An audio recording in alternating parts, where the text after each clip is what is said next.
আজ আমাদের একাডেমিতে বেস মেকআপ প্র্যাকটিস ক্লাস ছিল, তো আমরা গিয়ে ঝটপট স্কিন প্রিপারেশন করার পরে চলে গেলাম আইব্রো ড্র করতে। আমি এখানে আইব্রো ড্র করা শুরু করে দিয়েছি।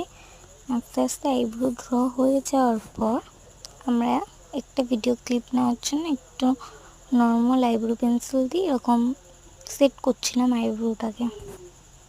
আইব্রো দেওয়ার পরে আমরা এবার পুরো ফাইনাল লুকটা তোমাদের সাথে শেয়ার করছি, কারণ মেকআপ করতে করতে ভিডিও করা যায় না, তো ওই কারণে আমি ফাইনাল লুকটা তোমাদের সাথে শেয়ার করলাম।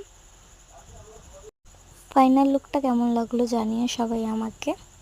আমি 3 ডটের একটা কলকা করেছিলাম, কারণ আমি কলকা সেরকম করতে পছন্দ করি না, তাই আমি 3 ডটের উপর একটা কলকা করেছিলাম যাতে তাড়াতাড়ি হয়ে যায়। এখানে ফটো ভিডিও তোলার পরে আমার মডেল রিলস করছে। দেখো, রিলস করতে খুব ভালোবাসে, তো এই কারণে ও রিলস করা শুরু করে দিয়েছে। তারপর আমরা কিছু ফটো তুলে ছবি তুলে আমি ওর একটা before and after look share করলাম। সবাই দেখে কমেন্ট করে জানিও কেমন হয়েছে।